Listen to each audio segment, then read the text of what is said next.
प्रणाम और स्वागत है आपका कहानियों का अनोखा अंदाज के मंच पर।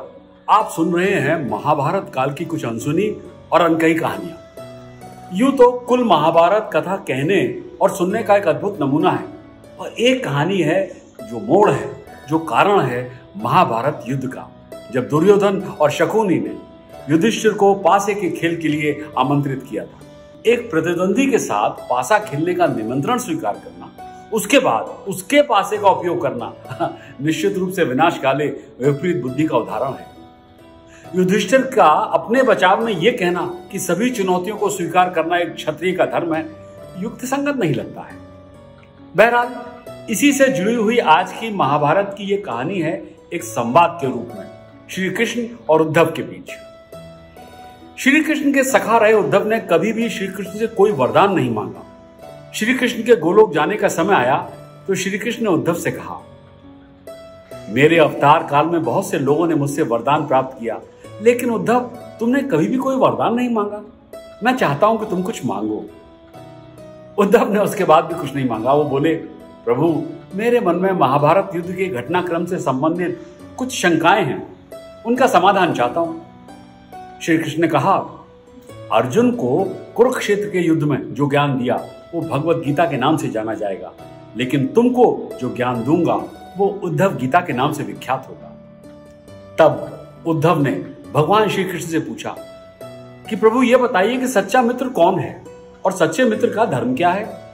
श्री कृष्ण बोले, सच्चा मित्र वही है जो बिना मांगे ही विपत्ति में अपने मित्र की हर संभव मदद करे।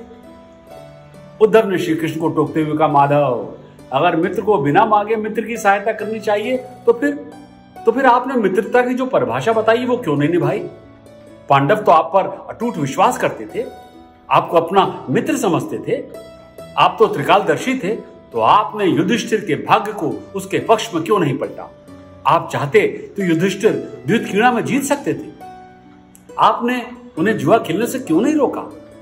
चलो ठीक है, नहीं रोका, लेकिन आप चाहते तो पांडवों को अपनी दिव्य शक्ति से जुए में जितवा भी तो सकते थे प्रभु। युधिष्ठिर ने जब जुए में धन और राज के बाद जब स्वयं को जुए में दांव पर लगाया तो आपने क्यों नहीं रोका? यहां तक कि युधिष्ठिर ने एक एक करके अपने भाइयों को भी दांव पर लगा दिया, फिर भी आपने उनको नहीं रोका। जब दुर्योधन ने पांडवों को द्रौपदी को दांव पर लगाने हेतु उकसाया और जीतने पर हारा हुआ सब कुछ वापस मिल जाने का लालच दिया, तब तो प्रभु आप उनको रोक सकते थे। द्रौपदी को भी हार जाने के बाद दुशासन को उसे भरी सभा में घसीट कर लाने से पहले आप हस्तक्षेप तो कर सकते थे।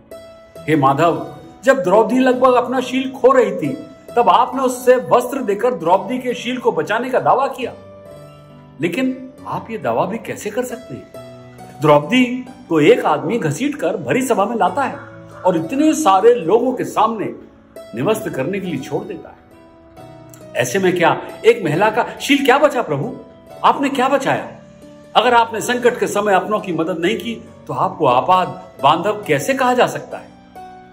जब द्रौपदी लगभग अपनी लाज खो चुकी थी तब आपने हस्तक्षेप किया, तब आपने द्रौपदी के वस्त्र का चीर बढ़ाया और उसकी लाज बचाई।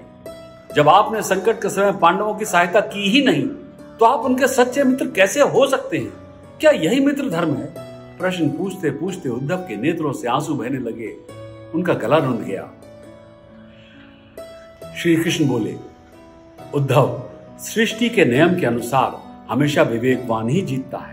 उस समय दुर्योधन ने विवेक से काम लिया, लेकिन धर्मराज ने अपने विवेक से काम नहीं लिया और इसीलिए उनकी पराजय हुई।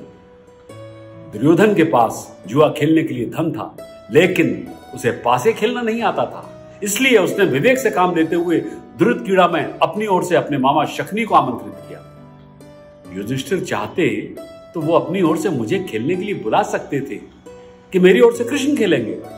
अब स्वयं विचार करो, अगर शकुनी और मैं खेलते तो द्रुतक्रीड़ा में जीत किसकी होती? पासे किसके पक्ष में आते? कृष्ण ने आगे कहा, धर्मराज ने विवेक से काम नहीं लिया और एक के बाद एक गलती करते रहे। तुम मुझसे कह रहे हो कि मैंने हस्तक्षेप क्यों नहीं किया? पांडवों ने अपनी विवेकहीनता में मुझे अपनी प्रार्थना से बांध लिया कि जब तक मुझे बुलाया ना जाए मैं सभा में नहीं आऊं। उन्हें लगता था कि वो मुझसे छिपकर जुआ खेल सकते हैं। मैं सभा के बाहर इंतजार कर रहा था कि कब कोई मुझे बुलाए। पांडव जुए में एक एक कर हारते रहे, लेकिन पांचों भाइयों में से किसी ने भी मुझे नहीं बुलाया। वो केवल अपने भाग्य और दुर्योधन को कोसते रहे। जब दुशासन दुर्योधन के आदेश पर द्रौपदी को बालों से पकड़कर सभा कक्ष में लाया तो वो भी अपने सामर्थ्य के अनुसार जूझती रही और अपनी मदद के लिए हर किसी की ओर देखती रही। लेकिन जब दुशासन ने वस्त्र खींचने शुरू किए तो उसने सब सहारे छोड़कर केवल मुझे पुकारना शुरू किया और मैं बिना विलंब उसी समय आ गया। अब तुम ही बताओ, इसमें मेरी क्या गलती है? उद्धव कहने लगे, मैं आपके स्पष्टीकरण से प्रभु अभी भी संतुष्ट नहीं हूं। केशव, क्या आप संकट के समय भक्तों की मदद के लिए स्वयं नहीं आएंगे? जब आपको बुलाया जाएगा तो क्या केवल तभी आप आएंगे? क्या आप अपने भक्त की रक्षा के लिए स्वयं आपको नहीं आना चाहिए? श्री कृष्ण बोले, उद्धव, हर मनुष्य का जीवन उसके द्वारा किए गए कर्मों के प्रतिफल के आधार पर होता है। मैं उसमें हस्तक्षेप नहीं करता। मैं केवल एक साक्षी हूं जो सदैव तुम्हारे साथ क्या हो रहा है यही देख रहा हूं। इसी का साक्षी हूं, यही ईश्वर धर्म है। उद्धव लाना देते हुए बोले, इसका मतलब यह हुआ कि मनुष्य पाप कर्म करता रहे और आप हमारे पाप कर्मों को देखते रहें तो मनुष्य पाप कर्म का फल भोगता रहे। श्री कृष्ण बोले, तुम धर्म को ध्यान से समझो और अनुभव करो कि अगर ईश्वर हर क्षण साक्षी के रूप में तुम्हारे साथ है तो क्या तुम पाप कर सकोगे? सोचो, कोई भी बुरा कर्म करते समय क्या तुम्हारे मन में यह विचार नहीं आएगा कि ईश्वर तुम्हें देख रहा है? लेकिन जब तुम समझ लेते हो कि ईश्वर से छिपकर कुछ भी कर सकते हो, तुमको कोई भी नहीं देख रहा है, तभी तुम संकट में फंस जाते हो। धर्मराज को लगा कि वो मुझसे छिपकर जुआ खेल सकते हैं, लेकिन अगर वे इस बात का ध्यान रखते कि मैं हर एक प्राणी में विद्यमान हूं तो वो जुआ खेलते ही नहीं, और यदि खेलते भी तो उसका परिणाम भी कुछ अलग ही होता। कृष्ण का उत्तर सुनकर उद्धव अभिभूत होकर बोले, प्रभु, आपने बहुत गूढ़ ज्ञान दिया है। संकट के समय प्रार्थना, पूजा, पाठ से ईश्वर को अपनी सहायता के लिए बुलाना, यही हमारा धर्म है और यही हमारा कर्तव्य है। जब हमें लगता है कि ईश्वर की इच्छा के बिना पत्ता भी नहीं हिल सकता, तब हमें साक्षी के रूप में हर ओर ईश्वर की उपस्थिति अनुभव होती है। लेकिन गड़बड़ तब होती है प्रभु, जब हम ये भूल जाते हैं कि ईश्वर की दृष्टि हम पर नहीं है। आशा करता हूं कि महाभारत की यह कहानी आपको पसंद आई होगी। सब्सक्राइब कीजिए और साझा कीजिए और देखते रहिए मेरे साथ कहानियों का अनोखा अंदाज।